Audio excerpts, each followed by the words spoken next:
আমার জন্মদিনে ঠিক এইরকম একটা গাড়ি কিনে দেবে। ম্যাডাম, এই গাড়িটার দাম কত হতে পারে? গাড়িটার দাম 20,000 টাকা। কি 20,000 টাকা? এত দামের গাড়ি আমরা কোথায় পাবো? মনাতে বিস্কুট খা, আমরা জমিতে যাচ্ছি কাজ করতে। না বাবা, তুমি আমার জন্য সাইকেল আর কেক এনে দাও। আজকে তোমার জন্মদিন। ভাই, আমি তো বলেছিলাম ও মানবে না। আচ্ছা তুই বিস্কুটটা খেয়ে নে, আমরা আসার সময় তোর জন্য সবকিছু নিয়ে আসবো। ভাই, আজকে আমার বার্থডে, তুমি আমাদের বাড়ি চলো। না না, ওদের বাড়ি যেতে হবে না। মা, যাই না, ওরা এতবার করে বলে যখন। ঠিক আছে, তাড়াতাড়ি চলে আসবি। তোর বাবা আর কাকু কোথায়? বাবা তো গেছে মাঠে কাজ করতে, এখনো বাড়ি আসেনি। আচ্ছা তুই এখানে থাক, আমি ডেকে নিয়ে আসছি। ভাই, আজকে বরং বাড়ি যাব না, নয়তো মেয়েটাকে কি করে মুখ দেখাবো বল? ওকে বলেছি কেক নিয়ে যাব, কিন্তু টাকাই তো নেই।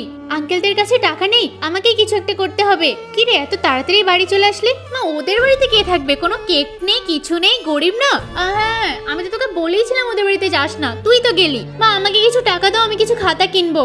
এই নে টাকা, আমার কাছে এই কটাই আছে। একটা কাজ করি, টাকাগুলো এখানে রেখে দিয়ে যাই, আঙ্কেলরা নিশ্চয়ই দেখতে পাবে, আর দেখতে পেলে কতই না খুশি হবে।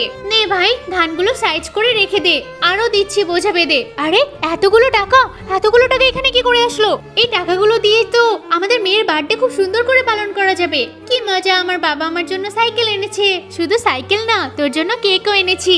অনেক ধন্যবাদ বাবা।